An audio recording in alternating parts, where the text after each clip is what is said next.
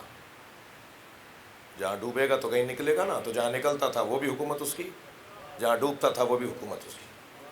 تو جب مرا تو کہنے لگا کہ میرے جنازے کو جب اٹھاؤ تو میرے دونوں ہاتھ جنازے سے باہر نکال کر، میری تابوت سے باہر نکال کر دونوں ہاتھوں کو پھیلا دینا. میرے دونوں ہاتھ ایسے پھیلا دینا جہاز باہر نکلے ہوئے ہوں. بہت سے تو اس وقت نہیں سمجھے، بہت سے لوگ جانتے تھے یہ کیوں کر رہا ہے. وہ اس لیے کیا کہ ساری دنیا دیکھ لے اتنا کچھ میرے پاس تھا مگر خالی ہاتھ جا رہا ہوں. اتنی بڑی مملکت پہ بھی خالی ہاتھ جا رہا ہوں. یعنی اتنا بڑا مملکت بنانے والا بھی کہتا ہے کہ میں ناکام جا رہا ہوں. مگر یہ عاشقوں کا مجمع جس معشوق سے بات کر رہا ہے، یہ جب آپ یا علی بولتے ہیں، نعرہ لگاتے ہیں، ماتم کرتے ہیں، سبحان اللہ بولتے ہیں، تو اپنے معشوق کو سلام کر رہے ہوتے ہیں. ہمارا معشوق علی ہے، ہم عاشق علی ہیں، ہم عاشق علی بننا چاہتے ہیں. اور جو عاشق ہو جاتا ہے وہ سب سے پہلا نتیجہ نکلتا ہے کہ یوم ویو سے اندھا اور بہرا ہو جاتا ہے. ہمیں علی کے علاوہ کوئی سنائی نہیں دیتا، ہمیں علی کے علاوہ کوئی دکھائی نہیں دیتا. ہم تو ان کی یاد میں اندھے اور بہرے ہیں. یہ ہے ہدف جو حاصل کرنا ہے. میرے مولا ماہ مبارک رمضان 40 ہجری کا رمضان جانا چاہتے ہیں. اب یہ بچے یتیم ہو جائیں گے. کون بچے؟ تو کوفے کے یتیم بچے ہیں. اب کوفے کے یتیم بچے یتیم ہو جائیں گے اس لیے کہ اب تک ان کے بابا کے مرنے کے بعد علی نے ثابت کیا کہ میں تمہارا بابا ہوں. اجرکم اللہ. ہم آگاہ ہو رہے ہیں. سارے مہینے 40 ہجری کا رمضان پہلی تاریخ سے لے کر 17 تاریخ تک میرے مولا اشارے دیتے رہے کہ میں جانے والا ہوں، میں تمہیں چھوڑ کے جا رہا ہوں. 17ویں روزے پہ خطاب فرما رہے تھے. مجمع میں دیکھ کے فرمایا بیٹا حسن آج کون سا روزہ ہے؟ امام نے فرمایا بابا آج 17واں روزہ ہے. پھر امام حسین کو دیکھ کے فرمایا بیٹا حسین عید میں کتنے دن رہ گئے؟ امام حسین نے فرمایا بابا 13 دن رہ گئے. تو پھر فرمایا ہاں عید تو وہ کرے گا جو 21 رمضان کے بعد زندہ ہو. اجرکم اللہ، اجرکم اللہ. جن کے مذہب میں رونا جائز ہے وہ تکلف کر کے نہ روئیں. میں ان بچوں جوانوں سے بھی کہوں گا کہ جب مجلس میں تمہیں آنسو نہ آ رہے ہو نا تو اللہ سے یہ دعا مانگا کرو کہ اللہ ایک قطرہ مجھے مل جائے. یہ جو قطرہ عشق ہے نا یہ بہت کام آئے گا، بڑا قیمتی سرمایہ ہے.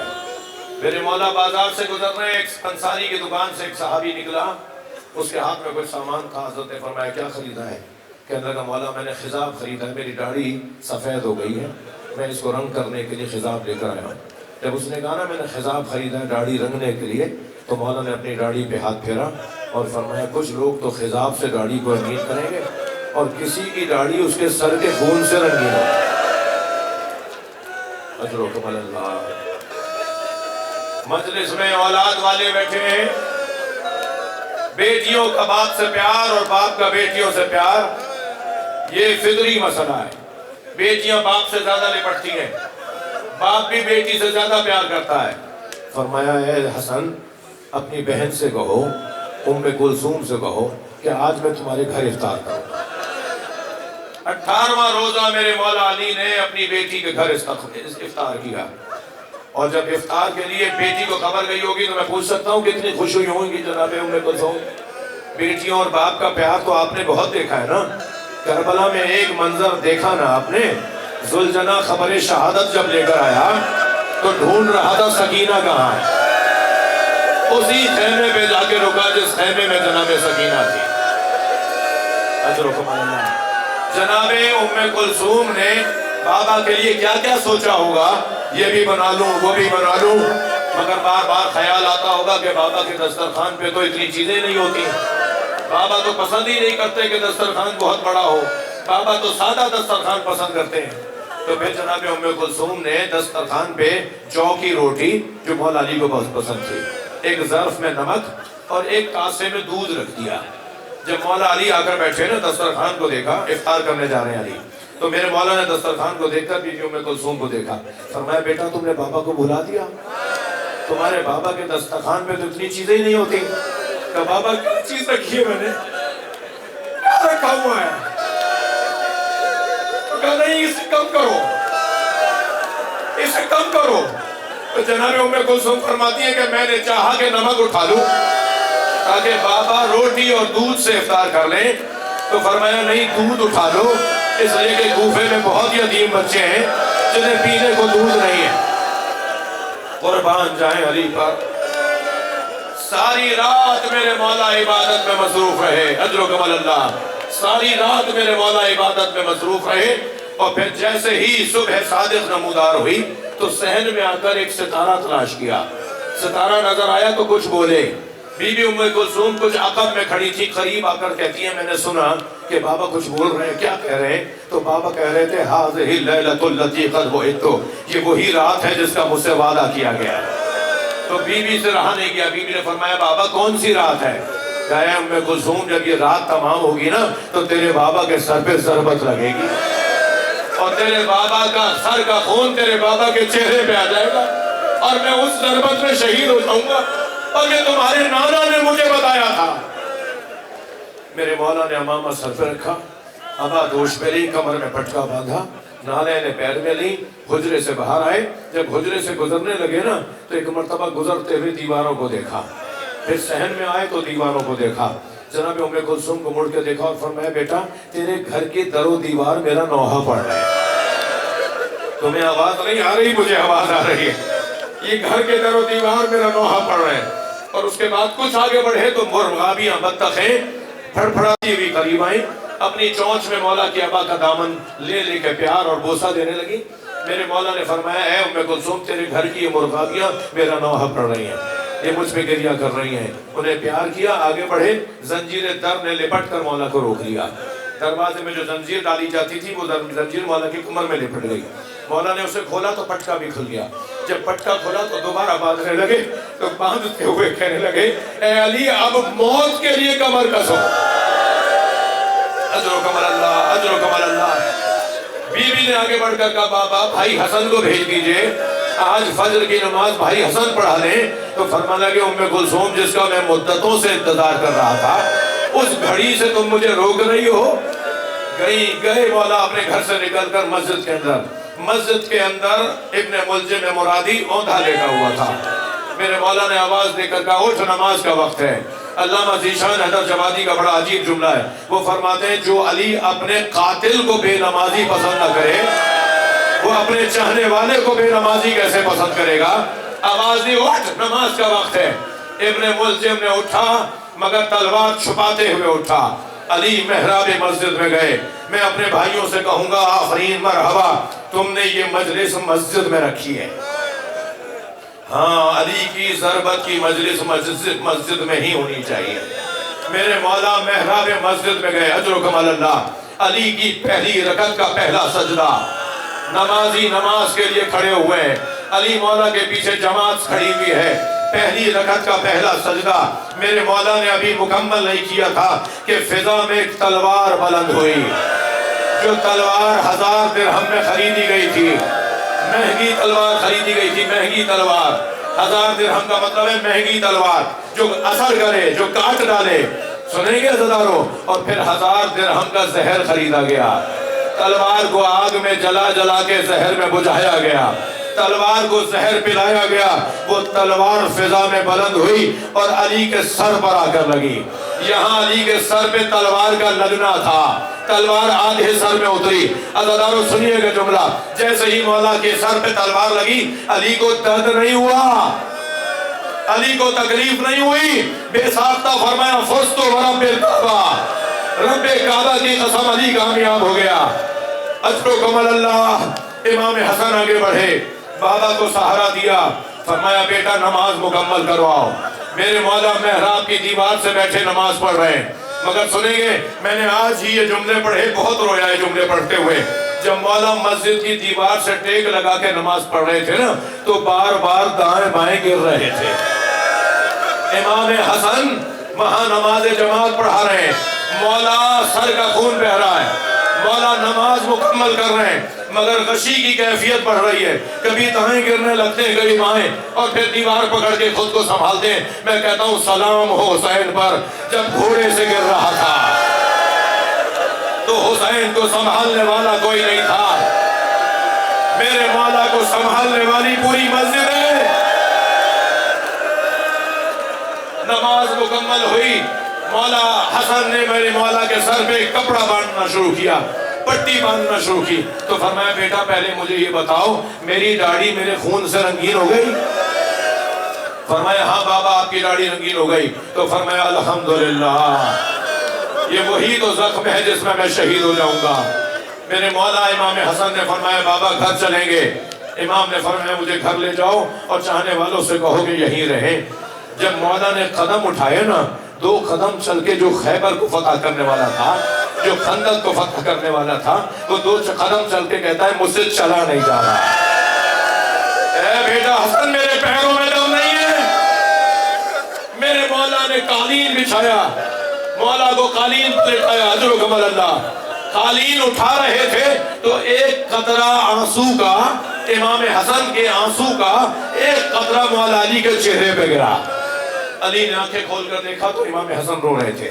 فرمایا بیٹا حسن گریہ نہیں کرو, دیکھ نہیں رہے کتنے چاہنے والے آئے ہوئے ہیں, میرا احترام کرنے والے آئے ہوئے ہیں, مجھ سے پیار کرنے والے آئے ہوئے ہیں. جب دیکھا نا کہ حسن رو رہے ہیں, تو جب حسن رو رہے ہیں تو اور بچوں کا کیا حال ہوگا. تو فوراً دیکھا پیروں کی طرف جو اٹھائے ہوئے تھے نا وہ حضرت عباس تھے, غازی عباس, مولا عباس. مولا کو پیروں کی طرف سے اٹھائے ہوئے تھے, قالین کو اٹھائے ہوئے تھے. تو کیا دیکھا کہ عباس رو رہے ہیں, تو عباس دیکھا کہ عباس خبردار گریہ نہ کرو, آنسو صاف کرو.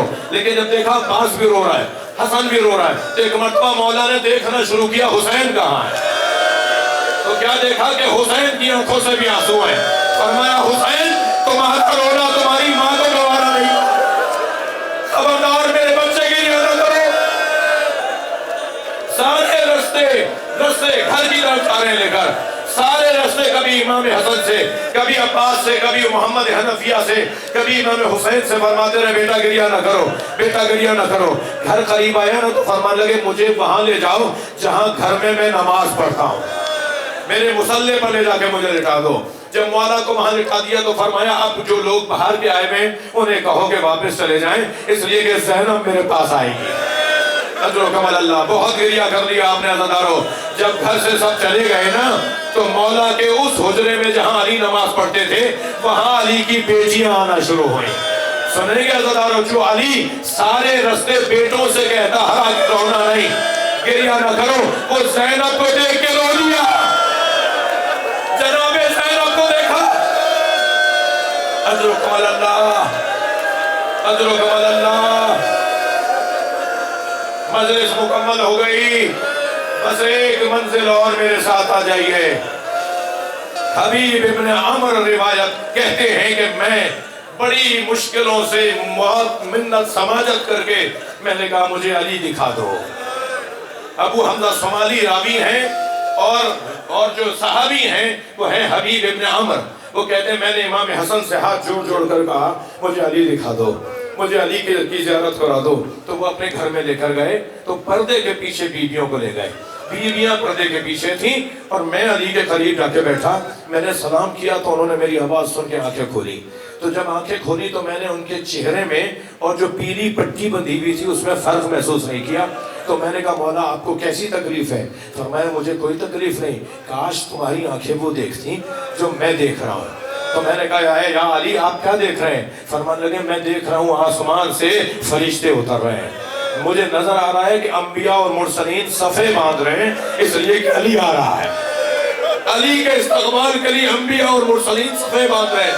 تمہیں نظر نہیں آ رہا میرے سرانے رسول اللہ آ گئے, میرے سرانے فاطمہ زہرا آ گئی ہے, یہ سب ہستیاں مجھے لینے آئی ہیں. یہ کہہ کے علی نے آنکھ بند کی. امام حسن نے مجھے کہا کہ بابا اس سے زیادہ نہیں بات کرمائیں گے. میں کہتے ہیں گھر سے باہر نکلا, ابھی میں گھر سے باہر نکلا تھا کہ زینب کے چیخنے کی آواز آئی. آواز آئی